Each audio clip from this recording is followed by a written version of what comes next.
I think the vigilante needs a better code name than the Hood, or the Hood Guy. I agree. How about Green Arrow? Lame.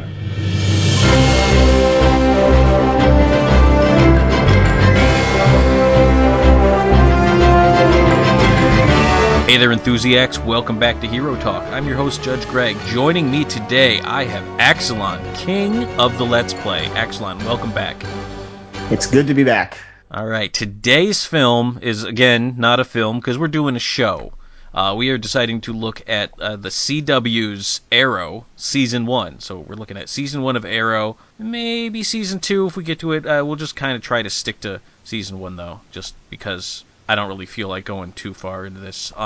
However, we're going to probably be talking about Season 2 at some point. There are going to be spoilers, and as is the case, we consider everything that has been released to be on the table in fair game, and that basically includes Arrow Season 1, 2, and 3, and The Flash. I think as of the time of this recording, Arrow has not come back for Season 4. If it has, I'm not aware of it, so you're probably safe on Season 4. I also haven't seen any of the new Flash, which has come back, so you're safe on that because I haven't watched it yet. And Legends of Tomorrow, has that started yet? Do you know, Axalon? I don't think it has, no. All right, so you're pretty safe on Legends of Tomorrow. And Vixen. Did you know Vixen was coming out? I did not. Yeah, there's going to be a CW show on Vixen, or I guess it's a web series, maybe? Oh, web series, huh? Yeah. Like a Netflix web series, or? I think like on CW.com or whatever. Ah, that makes sense, yeah. That might actually already be out. I haven't seen any of that, but I hear all the usual suspects are in it. All right, so you're safe on those. So there we go. We set the bounds. You know what we know. You know what we don't know. So we're gonna get into it, and we're gonna talk Season 1 of Arrow. So Axalon, did you watch like any of the Arrow stuff that was on Smallville at all? I have not watched Smallville at all. That's probably good. You should probably just keep it that way. I hear that from time to time, yeah. It was now Smallville. Not that I'm gonna do a hero talk on Smallville, but it was a series that started good. And you know when you have the character of Clark Kent and he's like 15 years old and just kind of figuring out for the first time that he's got these powers, and he learns for the first time he's from another planet, and he's like, I don't really know what I'm doing. I don't know if I even wanted these powers. I just kind of want to be normal. I don't know what I'm supposed to do with all of this stuff. And, you know, when he's 15, 16, 17, coming to grips with that, it can be it can be entertaining. Now, a lot of angst, because that was a WB show before it became CW, somewhere in the middle of the run. Well, angst is trademark CW anyway, so... Right, there's a certain minimum level of angst every show must have in order to be on the CW, or the WB. This is a fact of life. Yeah, so it's a little angsty. So then, in the course of the show, like, Smallville went on for, like, 10 years, I think. So now you have so now he's graduated high school, then he's in college, then he has graduated college, and he's still like, I don't know what I want to do with these powers. I'm not sure what I'm supposed to do with my life. All right, listen, it was cute when you were 15. You're 25 now. You need to start getting your stuff together, all right? Because I don't know if I want you being the hero of the world at this point. I think I'd rather have somebody a little more decisive. Does he ever put on the Superman costume? He does. Is it like the very, very end? In the last 2 minutes of the last episode, he wears it. However, and I need to point this out, you only see it in a wide shot, and you never actually physically see him in the suit. You see a wide shot of somebody in the suit, and you see close-ups of the face, but you never actually see him in the suit. Oh, it was total cop-out. Yeah. Now, I stopped watching, I think somewhere around when Supergirl showed up. Yeah, you've lost me, I'm done. And so I only watched the last episode, because I was like, well, let's see if I can catch up with what was going on. And man, a lot of stuff was going on that I did not know about, but I eventually got caught up, because they do try to establish the status quo, even though it was kind of silly. And this was a world where there existed a comic book about Superman, but it showed him being Clark Kent. This was all in, like, there was like this prologue.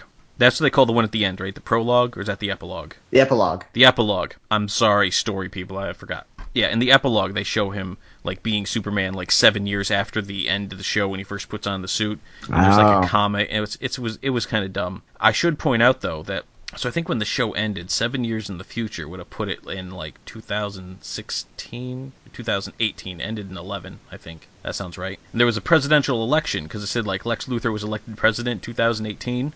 I remember thinking, like, that's not an election year. You guys couldn't have just picked 5 years and made it 2016? I'll say it right now. I'd vote for Lex over Donald Trump. I'd vote for Lex Luthor over anyone running right now. Yeah, no, it's not a thick campaign. But we're not a political show.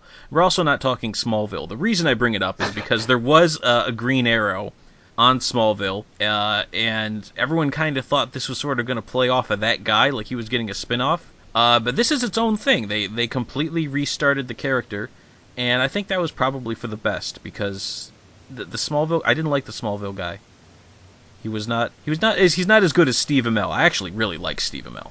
I really like Steve Amell as the Arrow. Yeah. So what do you think of Arrow in general? I haven't asked that. Like in overall, do you like Arrow? Overall, I do like Arrow. I do think it's kind of gone down, like from season to season, but it's still overall good. It's still overall. Now, I have to say, and there was a joke about this in season 3, but you can't keep ending every season with the city being in dire danger. Yeah, it's just like, are you telling me that every single May a major attack happens in Starling City? Why would you do that? It's like Christmas. It's a Starling City tradition. Yeah, I mean, I think it was Detective Lance, if I remember correctly, goes like, let me guess, yeah. The city's in danger, must be May. Yep.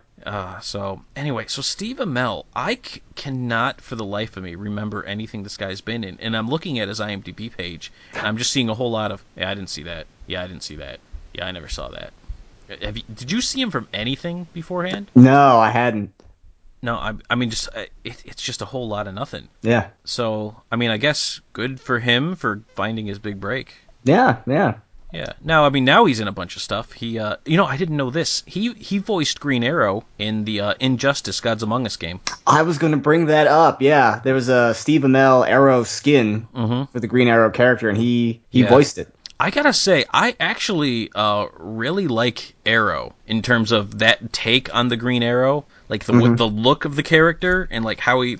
Like, anytime they put the Arrow skin in something, I'm usually pretty happy about it. I think he voiced the Arrow skin in the Lego Batman 3. It wouldn't surprise me. Which I have. I actually do have that. I just haven't watched it. And he's actually going to be in the second Teenage Mutant Ninja Turtles movie. Yes, he's Casey Jones. Casey Jones. I have no problem with that. He could pull off Casey, I think. Yeah, I think so. But yeah, I'm a huge fan. I thought Steve Amell did a great job with this. The whole take on Arrow, it was something different. Now I'm of two minds of, like, on the one hand, I say, if you have this character that's established, don't be cute, don't try to make, and I said spoilers, everybody, don't try to make Lex Luthor really Lex Luthor Jr. That's been officially released, by the way. What? That was official. Did you not hear that? No, what are you talking about? There was WB put out an official announcement earlier this week in kind of a PR campaign that the Lex Luthor in Superman or Batman v Superman isn't really Lex Luthor, it's Lex Luthor Jr. Oh, what? Yeah, what? That's a thing. That's a thing. I honestly have not heard this. What? Holy cow! We're breaking on Hero Talk. I tell Axalon this great news. That's good. What are your feelings on Lex Luthor being Lex Luthor Jr.? Why? Yeah, that was about my call too. It's like I went off. I was like, why are you being cute? Why are you just trying to, like, be different? Why can't you just give us Lex Luthor? And then I got Superman. I'm like, so why couldn't you have just given me Bryan Cranston as Lex Luthor, which is what we all wanted in the first place? The real Lex Luthor. Yeah, he better show up. That better be just like some kind of trick they're playing on us. Like Bryan Cranston shows up at the end and be like, I wasn't dead all along. Nah. Oh, it would be like saying, "Oh, Batman, that's not Bruce Wayne. That's Damian Wayne." Oh, yeah. How stupid would that be? I don't put it past them at this point. But anyway, yeah. So we got that going. All right. So let's see. Who else do we have on the cast here? So what? How are we doing, like, Lex Luthor Jr.? What? Oh, so we were talking about all the different changes that they kind of make, and so. Oh, right. Sorry, I off track there. Like, for example, now we've been calling him Arrow. And I hear that at some point in the show he might actually start calling himself Green Arrow. I think season 4 is when it's rumored that's going to start happening. Yeah, we don't know. All right, so we're just making it up. But Anyway, he calls himself Arrow. I think at one point, season 1, didn't somebody suggest Green Arrow? And he was like, "Puh, lame." I think so. Yeah, which is you expect that to happen. But I don't know, like the Hood, as he was called. Yeah, the Hood and the first, Vigilante for most of the first season. Yeah, it was season 2 when he finally said like, I want to be a symbol, and so he started calling himself the Arrow. Mm-hmm. Although I don't remember him actually ever making that announcement, I'm going to call himself the Arrow. I think he just kind of started calling himself. Somebody corrected Lance and said he likes to be called the Arrow now. I remember thinking, like, I don't think they've actually established that yet. Yeah, it's comic book logic. It's like, oh, superheroes changed his name. The world now shifts. Yeah, but anyway, so they do some changes in this, and I'm going through the cast, and I was going to talk about Laurel Lance, because that's one of the ones where you're like, who's this Laurel Lance? Like, isn't Dinah supposed to be in there? And I think it was the pilot, right, when they finally like say her full name. Yeah, like, Laurel Dinah Lance, and you all get to be like, oh, so she's going to be Black Canary. Yeah. And so it's played by Katie Cassidy. Another I don't know if this is just because it's the WB or the CW, and so I just don't have a lot of overlap with them. But again, I have no idea what else she's been in, and I'm looking over this IMDb page because that's what I do when I can't remember what they've been in, and I'm telling you, I'm coming up totally blank. Yeah, like a lot of people for like Arrow or the Flash, like I look at them like, who is that? I mean, for all I know, they've been in like 100 things. I just haven't seen them. Yeah. I'm just like, who is this? Is it Brandon Ruth? Yeah, everyone knew who he was. Everyone was pretty. And actually, you know who I also knew is we're gonna skip ahead. Is I think his name is Manu Bennett. Oh yes. Slade Wilson. I knew him from Spartacus. He played Crixus. Yes. And he was also, I think he played some parts in Xena and Hercules. He was in that acting troupe, but Crixus is how I immediately recognized the guy, who I think he just got arrested too. He did, I think, yeah. Yeah, I don't remember what he did. He fought Batman in a tank. Yeah. Yeah, he fought Batman in a tank. Man, that was disappointing. Oh man, what a terrible! If you haven't seen the Let's Play on Enthusiacs where Axalon plays through that chapter, you have to see it. It's the sadness is palpable in his voice, and he's like, "That's it? That's it?" Yeah, because first it's great because it was like my internal monologue, but externalized on somebody else. Like, wait, so this is just like the Arkham Knight tank thing. All right, are you gonna blow up the tank and then you're gonna fight him? All right, here it is. Wait, what? Yeah, that's how it went. Yep, almost verbatim as how it went. Mm-hmm. Yeah, so so sad. But yeah, so Manu Bennett, who I really really liked him in Spartacus. I just recently finished Spartacus, so I got to see him again a little bit. What I was really amazed with because in Spartacus he looks, I mean he's just cut. And I know Spartacus was a couple of years, but it wasn't that much sooner. I think Spartacus ended the year before Arrow started, but it's just funny how they were able to make him look older. Yeah. And right, so we should probably talk about John Diggle. Now this is an original character. Yes, the Black Driver. Yeah. So despite racism, and they did expand on the character. I did kind of not like it at the beginning, where it's like a little like kind of making this guy seem like an idiot. But they did eventually, build him up a little bit. I really like John Diggle. Yeah. I think he very rapidly became one of my favorite characters on the show. And I don't know if it's just because, like, he's the one who's not wearing the mask and he's, like, actually brings a gun. Have you seen what they have in store for him in terms of a costume? No, I haven't seen any of the costume stuff. I get to break something to Judge Greg here. Oh, okay. What's going on? He has, like, a Magneto helmet. What? Yes! It looks like Magneto's helmet, no joke. Hang on. I'm going to Google... For everyone else, I'm going to Google nice and loud so the microphone picks it up too. I'm going to John Diggle costume. The third recommended search once you type John Diggle. Here it is, first picture. Oh, come on. No. This is a joke, right? It's the Magneto helmet. Is this a prank show? Why is he why would he be wearing that? I don't get it. No, I'm not liking this look. I'm not a fan at all. Yep. There's a lot of fan-made art out here for him. Oh, I'm sure there is. Yeah, I liked him in the leather jacket, Yeah, I really liked him, and he's all like, I'm gonna wear a leather jacket. I got a little earpiece in my ear. How nice is it to actually see a guy with the earpiece in his ear when he's talking to people? No invisible earpiece. He's like, no, it is there. You see it. He talks into it. He listens to it. All right. Well, all right. I guess this is a thing that's going to happen now. Man, the sadness in this this is such a downer of an episode. I didn't mean it to be this way. So anyway, so he's played by David Ramsey. I like the character. I like the actor. Now he's one of these guys. He looks familiar. I know I've seen him in stuff. And I look at his IMDb page, and he's one of these guys who's like has probably been on a bunch of shows I've seen for one episode. Yeah. The thing I can definitely remember putting him in is he was in Con Air. Was he? He was, yes. I can't remember who he played, but once I said Con Air, it kind of went together in my head. Huh. I don't remember him in Con Air. Yeah, I don't think he had a big part, but I've seen that movie, sadly, more times than it's really worth seeing. That's what was Nicolas Cage, right? It sure is. Okay. Yeah, I don't remember the him. bunny down. Put the bunny back in the box. Yeah. Trying to think, what else this guy's been in? Ghost Whisperer. I think I've seen him in Ghost Whisperer. So he was on an episode of Castle. All right, we're not going to read his whole IMDb page here, but yeah, he's been in stuff that I've seen, so good on him. All right, so I think we're done. Now another character. No, actually, do you know, is John Diggle going to be in the comics? Because that's what they usually do when somebody He already is in the comics. No kidding. Yeah, him and Felicity.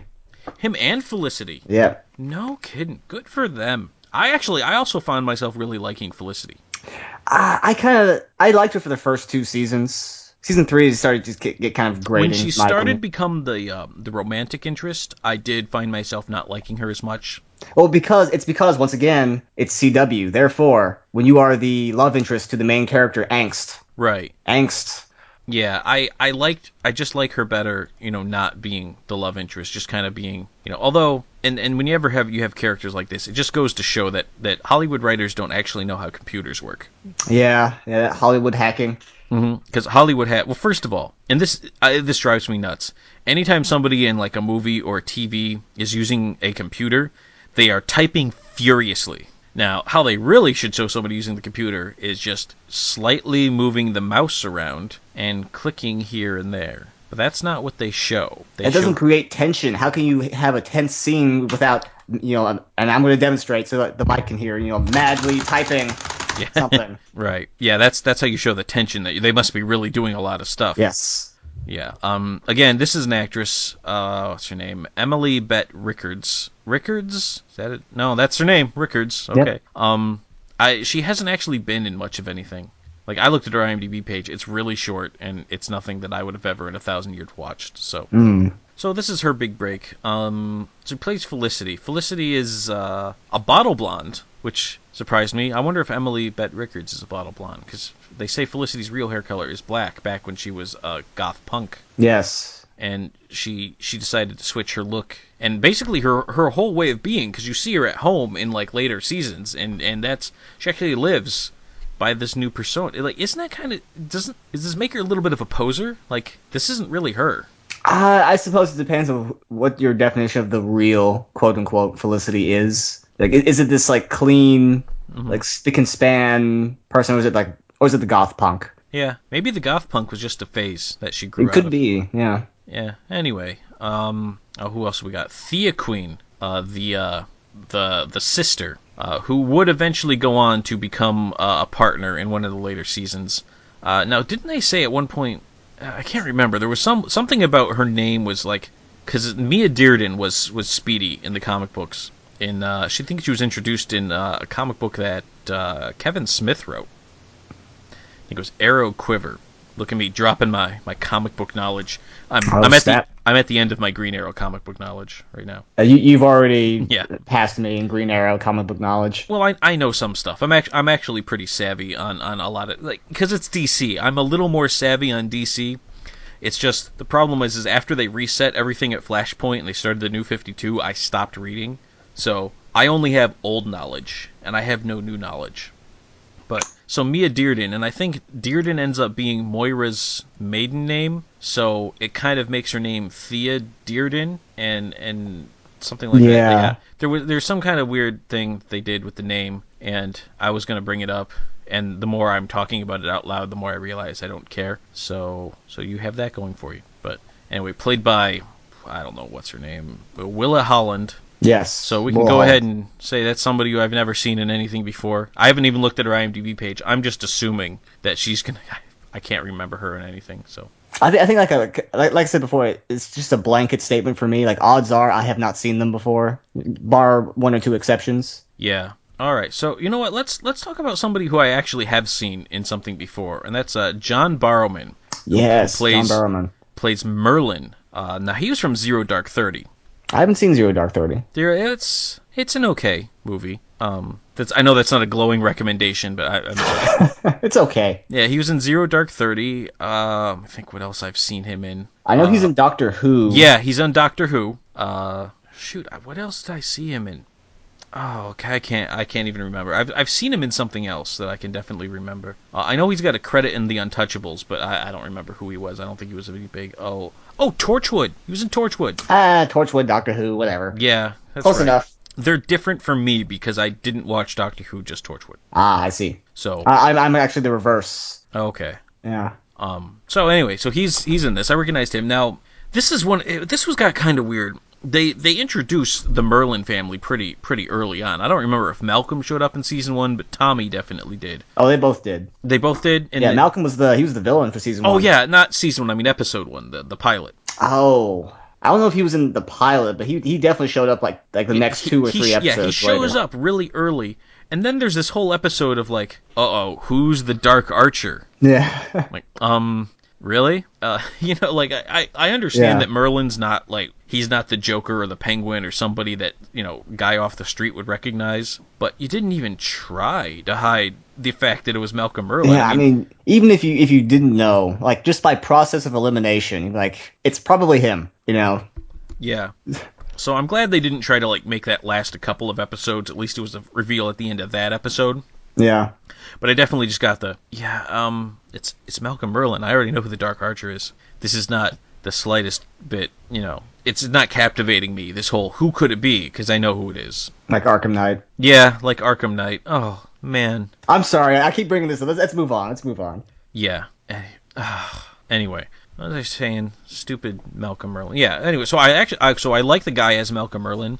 I find myself liking him as Malcolm Merlin the later seasons. This one, where he's the main bad guy, I actually wasn't that big of a fan of him. He was okay. I agree. He got better as we get to see him like play around a bit in later seasons. Mm-hmm. But when he's just like, I'm Dark Archer. I will stop the vigilante. I will blow up the city because I'm the Dark Archer. He's like, eh. Yeah. I mean, it wasn't even like like blow up the city. Like he wanted to something ridiculous. He wanted, it was an earthquake machine. Yeah, and he wanted to like destroy like part of the city. Just the glades. Like the Hell's Kitchen of the city, basically. Right. The Narrows, if you will. Yeah.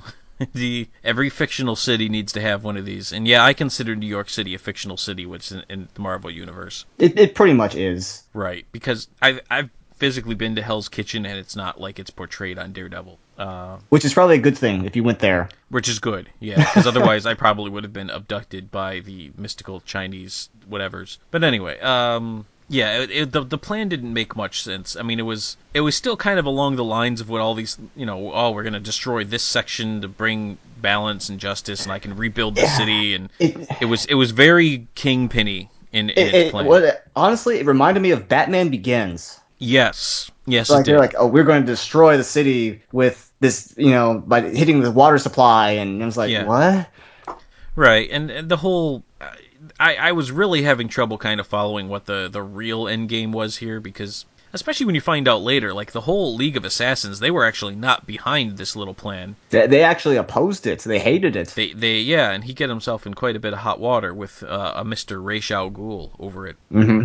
All right, I'm gonna talk. So Roy Harper shows up, played by Colton Hayes. I really appreciate they don't make him a junkie, and I really hope they never get into his substance abuse.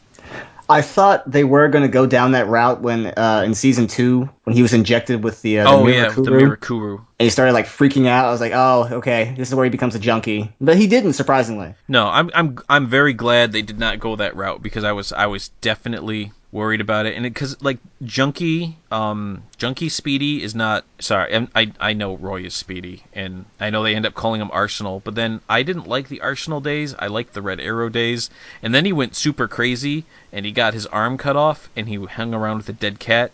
Yeah, the comics went a little downhill right before they rebooted everything. It's one of those stories where like, I'm kind of glad they rebooted everything. But instead of being a junkie, we got those amazing flips he did like mid-fights. He does a lot of flips. I didn't like him at first because he's a pretty boy.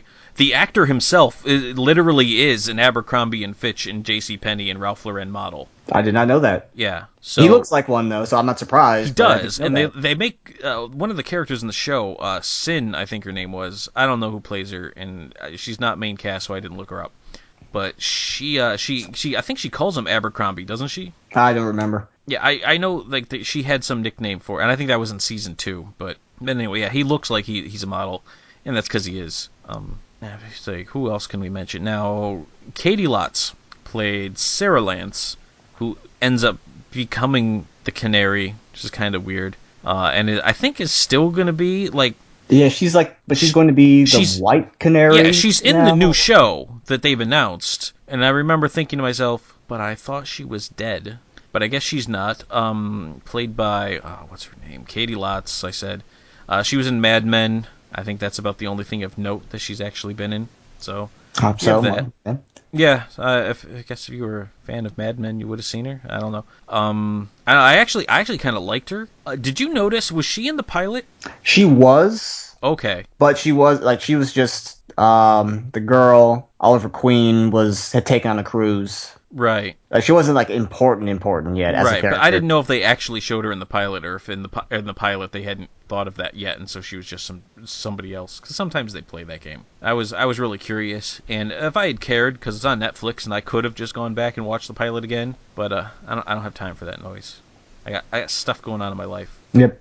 All right, so now here's a guy I'm going to talk about now. Colin Donnell plays Tommy Merlin, made up character, I think. I don't believe Merlin actually had a kid.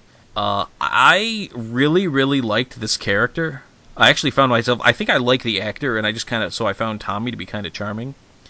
And then they kill him off. Yeah, he kind of just fits, like where he was. He did. I really liked him, and then they kill him off. I'm like, oh, I guess I'm not going to see this guy I really like ever again. Well, bar the occasional flashback. Yeah, he showed up. Where he looks older, of course, than when he died, but it's always nice. Isn't it kind of like a happy day when you see Tommy in a flashback? Yeah, it is. Mm-hmm. I'm hoping at some point he comes back. Maybe it's possible because now they have the pits. If the Lazarus pit, if Sarah can come back after getting arrowed in the chest by Thea Queen, somehow didn't see. I mean, like she was trained by the assassin. She's like, oh, what are you doing here? Like you're pointing a bow and arrow at me. Yeah, you shot with a bow and arrow. It's not like that was some kind of trick shot or something. You were shot with a bow and arrow. She would have had to have drawn the bow on you, and you can't do something about that. You're in a... Oh, right, whatever. All right, it's stupid. But they had to do it so they could get Black Canary, the actual Black Canary, as so Black Canary. Actual Black Canary could be Black Canary, yeah. So you do what you got to do. I guess. I don't know. Is there anybody else in the cast I really want to talk about? Oh, I guess we should probably talk about Quentin Lance.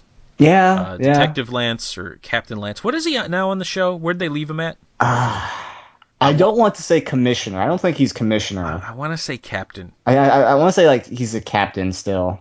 Yeah, all right. So I kind of remember seeing him in some stuff. So I looked him up because he's another guy. He looked so familiar to me. So he was also on Deadwood, not very much. He was on one of the seasons of 24. Don't ask me which one. Couldn't tell you. He did a stint on ER. Huh. So this is a guy, like he does like 5 or 6 episodes on the show, and he's been around forever. He was on Burn Notice, and I've seen all of Burn Notice more than once. So usually, if somebody was on Burn Notice, I'll recognize him there. Truth be told, I didn't recognize him, but after I saw his credit, then I was like, oh yeah, I remember that episode. He was in that. He was on White Collar, which are all USA shows at this point. He voiced Metallo in one of the DC direct-to-video animated. Really? Yeah, I think it was Justice League Doom. And yeah, that one. Yeah, that was I didn't like that one. I mean, it was adapted off of the comic where it's just, Babylon this is why something, Batman is on the Justice League. Right, yeah. Because he outwits all of them. Basically, that was what the comic was. Yeah. Is answering that question: why is a normal person with all these Right. planet smashing superheroes? Yeah. So anyway, Moira Queen. I suppose we should probably mention her. I don't know. I don't actually like Moira Queen, and I don't think I really like the actress. And I know that's probably mean because I don't like anyone else. I probably haven't seen her. Oh, I remember who she was. Yeah, she was on NCIS. That's where I remember her from. That does sound familiar. Yeah, Yeah. she plays Lieutenant Colonel Hollis Mann. Although the fact that she's still Lieutenant Colonel after some 8 years is probably not a credit to her military service. Just saying, in 8 years you probably should have made Colonel by now. Yeah, Moira Queen. I didn't really like her, especially once they started revealing the dirty shenanigans that she was up to behind the scenes. Yeah, they keep trying to play this off. Like they try to give us Moira and then they make us hate her and then they try to make us like her again and make us hate her and first of all, like just get your head around what you actually want this character to be, all right? Secret villain, not secret villain, tragic, had no choice. Just figure it out because I'm not playing along with any of this that you're doing. Honestly, I don't think they even knew. They were just trying to find something that stuck. Yeah, but and in the end, they couldn't decide, so they just we'll just have Slade kill her. Yeah, but it made me not like her. So Slade kills her, and they give her kind of this bonding, like, I knew you were Arrow all along. It's like, well, then why'd you shoot him? Yeah. you forget the whole shooting him part. Like, so you didn't really know, did you? Like, you figured it out recently. Yeah. Even Oliver doesn't say, like, oh, hey, you shot me. So, good job, Oliver. Way to put it together. That's why he's not a detective, That's he leaves that stuff to Lance, who for a long time could not figure out that Oliver. Well, he did. No, he did figure it out, but then Oliver beat the polygraph, and he had Diggle show up in the Arrow costume, shoot some arrows at some things. He's like, oh, yep. It's not him. Couldn't possibly be him. Yeah, you can actually get a pop vinyl of Arrow or a Diggle in the Arrow costume. Just for you collectors out there, little hot tip for you. Go find that on Amazon. And Amazon, give me money. I just sent people to you. Maybe, I don't know. They should sponsor us. So one more thing about Moira Queen, Susanna Thompson. As I was just perusing her IMDb page, she played the Borg Queen on Voyager.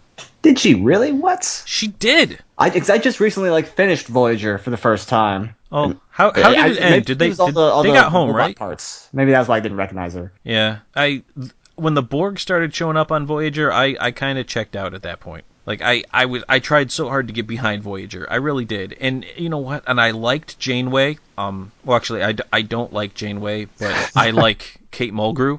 I really like Kate Mulgrew, and so I was really trying to like Janeway. Because I love Kate Mulgrew. I think she's fantastic. I don't know if you see the problem it can't be Kate Mulgrew because she's great. The problem was Voyager. It's for a show that's about a lot of traveling, they didn't go very far. No, and I think they really needed to stop making her say Chakotay. I don't know if it was just kind of gag, but it's like every time she said Chakotay, I'm like, just stop making her say that, please. Just stop. I don't want to hear her say Chakotay ever again. Poor Voyager. All right, so let's talk about the whole overarching story here. Now, one of the key storytelling elements of Arrow that I don't like, it's the Slumdog Millionaire storytelling, whereas stuff that happened because he was on the island for 5 years. Oh, you're talking about where it switches back and forth. Yeah, so the flashback, and the Slumdog did the same thing where you flash back to things that happened previously in your life, in this case on the island, and it matches up to what you're doing now. And just like in Slumdog, I can believe that for everything he's doing as Arrow, there's probably some example of him being on the island and having to deal with this issue that could remind him of it. I can buy that. I can buy that there's always going to be a flashback relevant to what he's currently doing because he was on the island for 5 years trying to survive. Or was he? What I can't buy is the idea that all of these things that happen to him on the island that affect his real life happen in the same chronological order that they've affected him in real life. What are the chances that his third year being back from the island as Arrow matches up exactly to the same threats he was trying to fight his third year when he was on the island. Oh, okay. I see where you're coming from. Yeah. Yeah. You know what I mean? Like the fact that, so the Mirakuru's coming up on my second year as Arrow. It also came up on my second year on the island. And the Alpha and Omega virus. Those I remember dealing with those in my third year on the island in Hong Kong. And now it's back. And yeah, now in my third year as Arrow, it's back again. So, I mean, stuff like that. Like the first season, it wasn't as bad because it was a lot of him trying to survive. And I don't mind that they put people on the island with him. I really don't, because it made it a little more interesting, and it gave backstory to Slade. It did. It built him up for season 2. Right, so that when he shows up, it's not just like, oh, who's this guy? But you're like, oh, and then he's hardcore, and you realize that he got the Mirakuru. Also, Slade is not Australian. Even the actor, I think Manu is a Kiwi. He's from New Zealand, but they said he was Australian Spec Ops, and that's not like in the comics. In the comics, he was American. I find I like it better, and I even remember when I was playing the Arkham games, and he has the American accent. I remember thinking like, I kind of miss the Kiwi accent. I did as well. Like before Arrow, I was playing against Deathstroke. It's like, yeah, okay, typical, American voice, whatever. But then going back and not hearing the Australian / New Zealand accents, I'm like, there's something missing. Yeah, there really is, and I really think they just need to change the character and just make him from New Zealand. Yeah, I'd be down for that. I'm absolutely fine with that. And plus, I'm glad they didn't try to have him do an American accent, because I've heard him do that. And listen, love the guy, love him on Spartacus. I cannot. No, it just doesn't sound right. So I'm glad they let him keep the accent, and I liked him. I liked all that stuff. There was. I thought maybe there was too many people. Like when he starts taking down it was the Chinese military, right? Those are the guys that were on the island. It was like a terrorist cell or something. Okay. They had Chinese equipment, I think. Right, and then there was his former partner. I don't know. Who also wore a Deathstroke mask. Yeah, I mean, in the first scene of the entire show, you see the other Deathstroke mask, and you're like, oh, Deathstroke was on the island. Yeah, but it's on a pike. I was like, holy crap, did he kill him or something? Yeah, that's what I thought. Like, oh man, that's where he took his eye. But no, that wasn't where he took his eye. That was something completely different. That was a totally different guy. So that just kind of made it sad. Anyway. Yeah. So this whole I've mentioned before, this whole overarching earthquake machine, I wasn't really a fan of. Now, I kind of like the idea of the book being like, this is the thing that, this is how I know who to go after, because they definitely got a little lost in season 2 when they didn't have the book to kind of be the motivation, because it's a good writer's tool in that we don't have to come up with a reason why he's going after these people. We've got the reason. We wrote it for him already. Got the reason. They're evil scumbags, who caused his boat to sink, his father to get killed. He got stranded on an island. It's all their fault. He's going after them. Yeah. And it was fine. And then, you get some good episodes, like when his mom's name appears on the list. And he's like, oh, shoot, gotta go after my mom. Then I got shot. Then I had to tell Felicity who he was. And then they set up the Arrow Cave. And I'm still going to call it the Arrow Cave, because that's what it is. Underneath that nightclub. What's the name of the nightclub? It's some word for green, I think. It's like Verde or something. I think, yeah. It's some analog for green. Yeah, I just remember rolling my eyes. I was not a fan of that whole, oh, it's the nightclub, and oh, it can't go in the basement. Didn't he say it was flooded or something at one point? Something like that, yeah. He's used several excuses to keep people out. Right, which is, or maybe, and I'm just making a suggestion for Arrow, is maybe you hide it instead of just having it behind a door that you don't want anyone to go by. Actually hide it. Actually put it somewhere that will be difficult for somebody to get to. Well, at first, he wasn't there. Wasn't he in a warehouse or something at first? I kind of thought that the warehouse was what eventually became the Arrow Cave. I don't know. I'm trying to think. It was like an abandoned Queen Industries factory or something. He went somewhere where they had a lot of pegs where he could climb up and down it on a pole. Yeah. Yeah, the salmon ladder. Yep. That hasn't shown up in a while. That has not. The weird thing was when they had Brandon Routh using it. No. The weird thing was when they had the Flash using it. Oh, that's right. Yeah, he was just like that. supersonic, like all up and down the thing. Yeah, and look, I know I'm jumping ahead here, but the idea that the Arrow could stand up and fight the Flash is kind of silly to me. But it also just shows that they're not really doing the Flash right. Anyway, that's a different hero talk. We will talk about the Flash at some point, but we're not gonna talk too much about the Flash right now. We're gonna anyway. Yeah. So the Flash, he's a thing.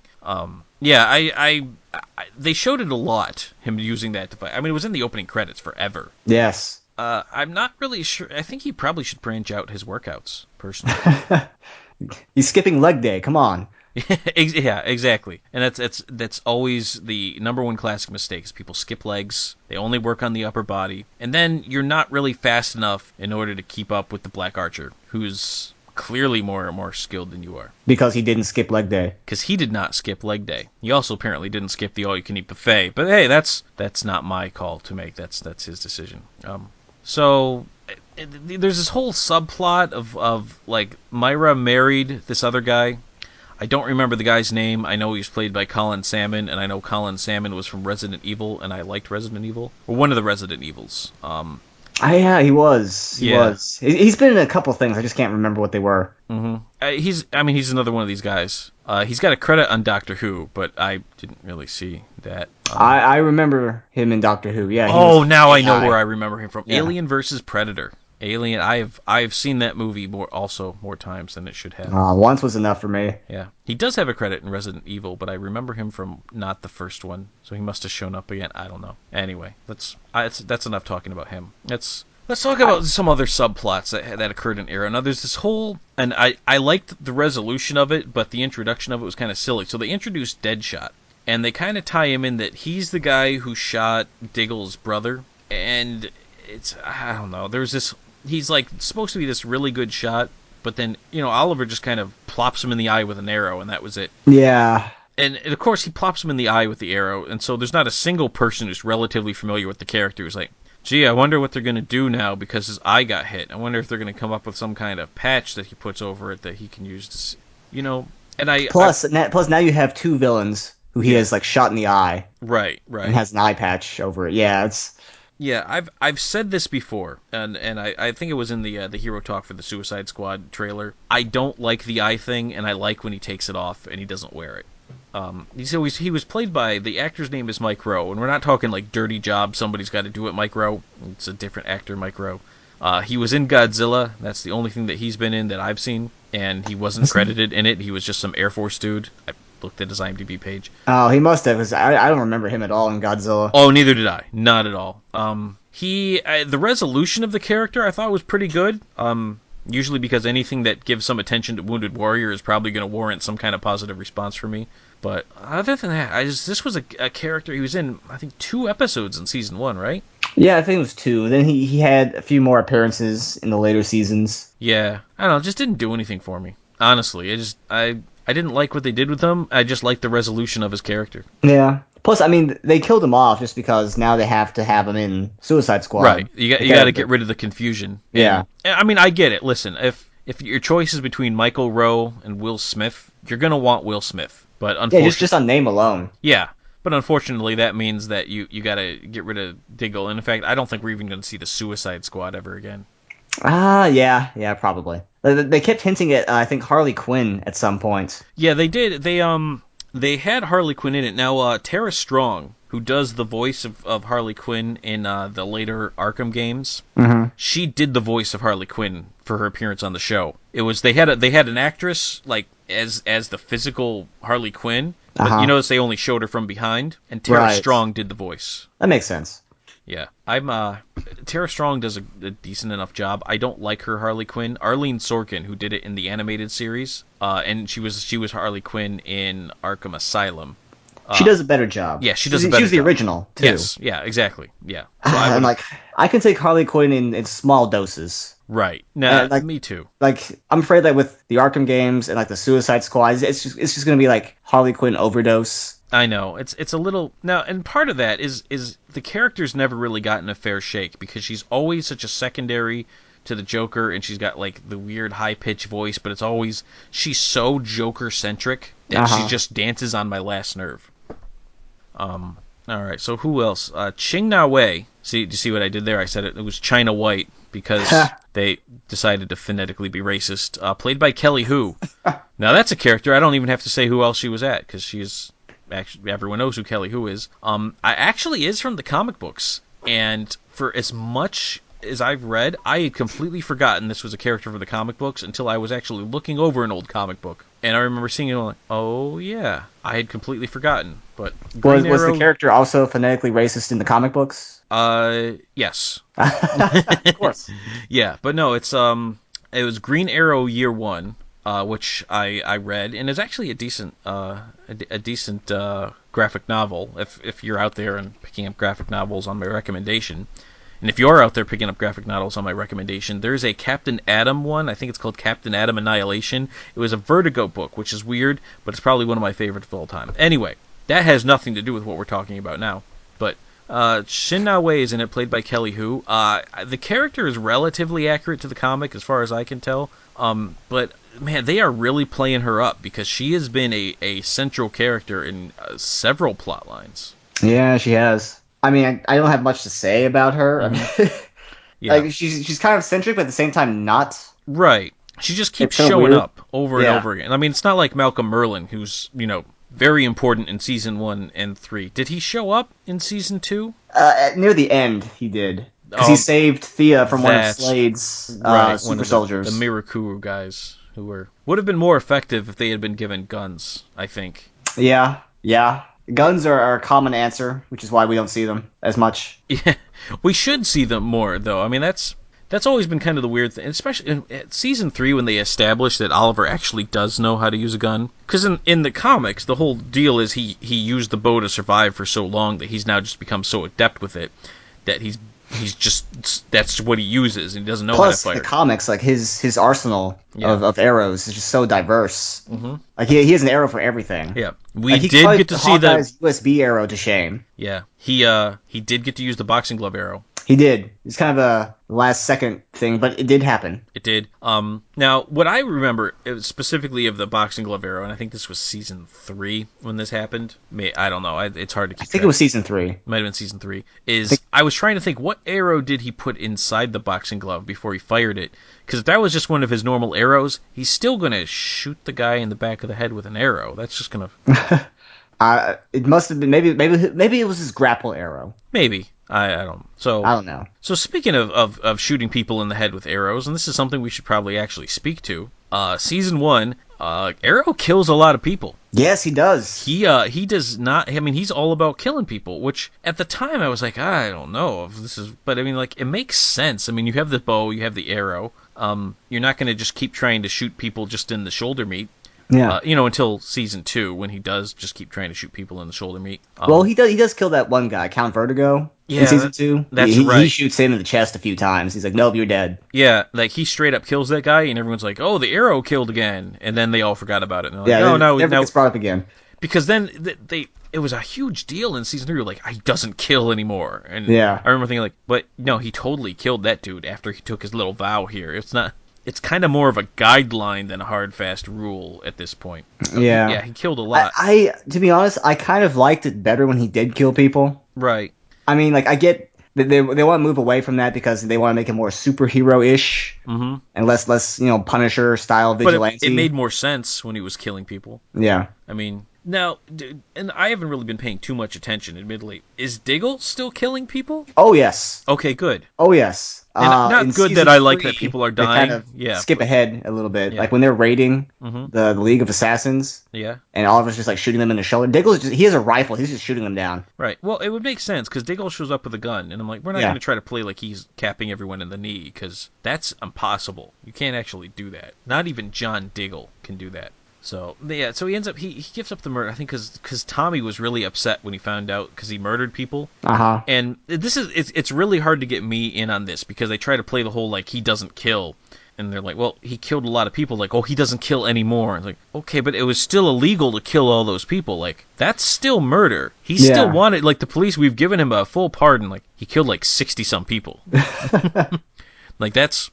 okay, so it's a vigilante. It's also a serial killer. Like, that's a lot of people to just forgive. And you see this happen more than once, and the character's like, he's a murderer. You're like, he hasn't killed anyone in years. Yeah, that makes it okay. Yeah, that doesn't make it better. It's been 2 years since he killed someone. It's good. Yeah, like it happened third season and in The Flash. They both brought it up. Like, well, he doesn't kill people anymore. Like, well, it doesn't make it okay that he killed people before. Like, he still has to answer for those, and he never does. And it really kind of makes me wish they either stuck with, well, you know what, he's a vigilante and a murderer, and he can't work with the cops because he's, taking out the trash. Or just give him the Batman vow and make it something that happened on the island. I don't care. But when you don't really address that, you always kind of have this whole, I don't kill anymore, and that's why it's okay that I killed before, and you should just forgive me. And I mean, Roy accidentally killed a cop when he was high on Mirakuru, and that he was like distraught about that for like half the season. Yeah. It bothered him. It really did. He's like, I can't believe I took a life. And, Arrow's It wasn't even his fault. Yeah, and that was totally not his fault. And Oliver's like, oh, that's killing a cop. That's a Tuesday. Back in the old days. No, yeah. Last year when I was killing people. That's a fraction of what I got in a week. Yeah. So that was always kind of a little odd. All right, so we need to at least talk about this because we've been going on for a while. So we're touching on the hour mark here. So we need to discuss the final resolution of this whole season. So we get the Doomsday Machine, the Undertaking, as they call it. Mm-hmm. So it finally happens, and you get like the whole city coming apart in the Narrows or the Glades or Hell's Kitchen or wherever. And so they kill Tommy, and he gets trapped under debris. And because Laurel didn't want to leave her, whatever she called her little like lawyer space or whatever. Yeah, her man, talking about more shades of Daredevil. She was like this lawyer for the downtrodden or something. I don't know. I haven't had a firm grasp over what kind of law Laurel practices because she ends up getting hired by the district attorney's office. Yeah, after being a defense attorney and I don't know how lawyering works. Like, I have no idea, but I know it's very specific, and I don't think the kind of lawyering she was doing at CNRI, I just looked it up, is the same kind of lawyering that you do as a DA. And I also don't think that Dinah Lance was a lawyer in the comic books. I want to say she ran a flower shop. I don't know her backstory, actually, outside of the whole canary thing. I want to say a flower shop, and then I don't know. And then I think she just started working for Oracle full-time, and Oracle has a lot of money somehow. So, Bruce Wayne. Bruce Wayne. Yep. It all comes back to Batman. It does. So, little weird that this Arrow's not going to be in the movies, but man, I'd love to see Batman show up in Arrow. Well, the problem with Batman and Arrow, at least in my opinion, is that the way like the show is kind of set up now, this is kind of like the B team of Batman. Yeah. Like they're both like millionaires, or at least one of them still is. I know Oliver kind of went bankrupt recently, right? Something, but they're both like millionaires. They have like a playboy persona on the outside. When at night they're scrambling across rooftops, beating criminals with their bare hands, or shooting them with arrows. Mm-hmm. Right. There's lots of similarities between the two. They both have a hidden cave / room underneath something. It's. I mean, grant everything that Arrow does is not as good as Batman would have done it, but that's how it is in the comics too. It is. He's always kind of like second fiddle. Right. I mean, I think in the 60s it got really, really, really like blatant. Like there was an Arrow car and an aeroplane. They make fun of that in The Brave and the Bold, and they have Batman and Green Arrow team up. Yeah. Like they talk about how they each do everything, and then Batman's like, gee, I remember that when all I did was take care of a city before I went on to fight galactic emperors and stuff. Those were the days. Yeah. No, poor Green Arrow. You know who we haven't talked about, and I think it probably speaks to how little her character mattered, is Huntress. I forgot about her. I totally forgot about Huntress. Yeah. Yeah. She was there for she was few there. episodes. She showed up. She was definitely Helena Bertinelli. They had a romantic thing going. Yeah. And then she got a costume which I didn't like, and I don't understand why they decided like, oh, so instead of guns, I'm going to give you crossbows, but you still kill. Like you gave her you gave her a weapon with which you could you gave her it's an inferior weapon overall. Yeah. It's wrist mounted. It's like what? How did you come up with this wrist mounted crossbow costume? It was I don't know, not as good. I don't like Huntress as a character in general. Like I've just never really liked her, and so I don't like that she was here. But and again, it's just another cheap Batman runoff that we've given. I suppose I should give a shout out to the actress just in case her mom's listening. Jessica oh shoot. Well, it's not a hero talk, I guess, if I don't screw up a name. Jessica DeGao. Close enough. Sure. Sorry, Jessica. Didn't like your character.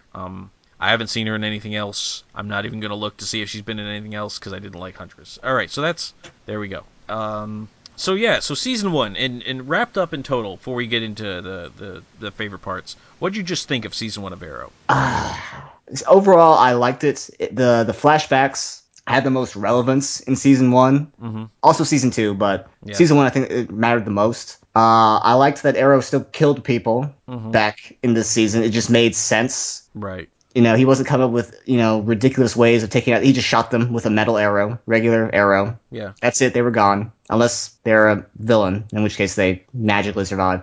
Mm-hmm. Overall, I liked it. Stephen Amell, I think, is really what carried this show up until Manu Bennett showed up and helped him carry the show. Yes. On those massive New Zealand shoulders of his. He's a large man. He is. He perfectly cast, by the way. I loved him in this. I remember specifically I was having a conversation with Nick and trying to tell him about Arrow, and he asked so is Deathstroke in it? And I said, yeah. And I said, oh, it's Manu Bennett. You need to look this guy up. And he looks at him. He's like, oh, I can see that. Yeah. He's just one of those. You look at him. It's like, yeah, I see that. Yeah. Overall, though, I think it's good. Even though it's very Batman light, I do think they have kind of brought Green Arrow into the popular view. I don't know what the term is, but they brought him up in public awareness. That's what it is. Yeah, public awareness. He's in the mainstream consciousness now. There was, I think, 3 years ago, if you said Green Arrow, unless somebody was a Smallville fan, they wouldn't know who it was. Now, I mean, and this show is pretty popular. People know who Green Arrow is, or they know who Arrow is, I should say. Although I have to say, ever since this show came out, I find myself saying Green Arrow less and Arrow more. I've done the same thing, actually. Yeah. Yeah. Which is, it's going to be odd if they ever do have him call himself Green Arrow, because I'm just going to be like, no. I really hope they don't. I sincerely hope they don't, because I just want to keep saying Arrow, because I like it better. It's simpler. It's more elegant. It fits. Exactly. There's no reason to have a qualifier on that. Unless there's a black arrow running around. And I'm even okay if somebody ends up being called Red Arrow, because you have Arrow, so somebody doing the same thing wearing red would be Red Arrow. Right. I guess technically there was a Black Arrow, technically. Yeah. Although, speaking of Red Arrow, I thought it was kind of funny when Detective Lance was able to figure out who Arsenal was, simply because, you hung around with Arrow a lot and you wear red hoodies. It wasn't that hard. Well, that's what happens when you wear color-coded clothing like a Power Ranger, Exactly. Did you ever see that episode of Power Rangers when Tommy became the Black Ranger and he's like, well, shoot, he actually said, I need to go buy black clothes. I've seen that clip, yes. Yeah. I've only ever seen the clip because Power Rangers is, by and large, unwatchable. Yeah. And I'm sorry to say, I know there are still Power Ranger fans out there, and I'm sorry, but I mean, it's unwatchable. A lot of it's on Netflix, and I tried. I honestly tried to go back and watch it, and I could not do it.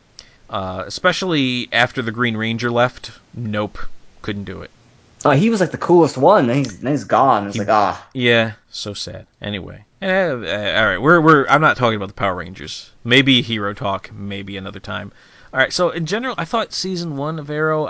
I mean, it was good. It obviously got me interested. It was I caught it on Netflix. I didn't watch this when it was actually live. I didn't catch up until after season 2, and then I watched season 3 as it was being released. That's what I did. So I was able to kind of shotgun the thing. It kept me entertained. I think I appreciated more the stuff in the flashbacks than I did the stuff when he was actually Arrow. I do like that he was killing people, and I guess I like the new characters. I like Felicity and I like Diggle.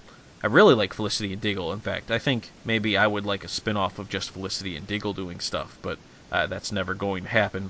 Oh, no.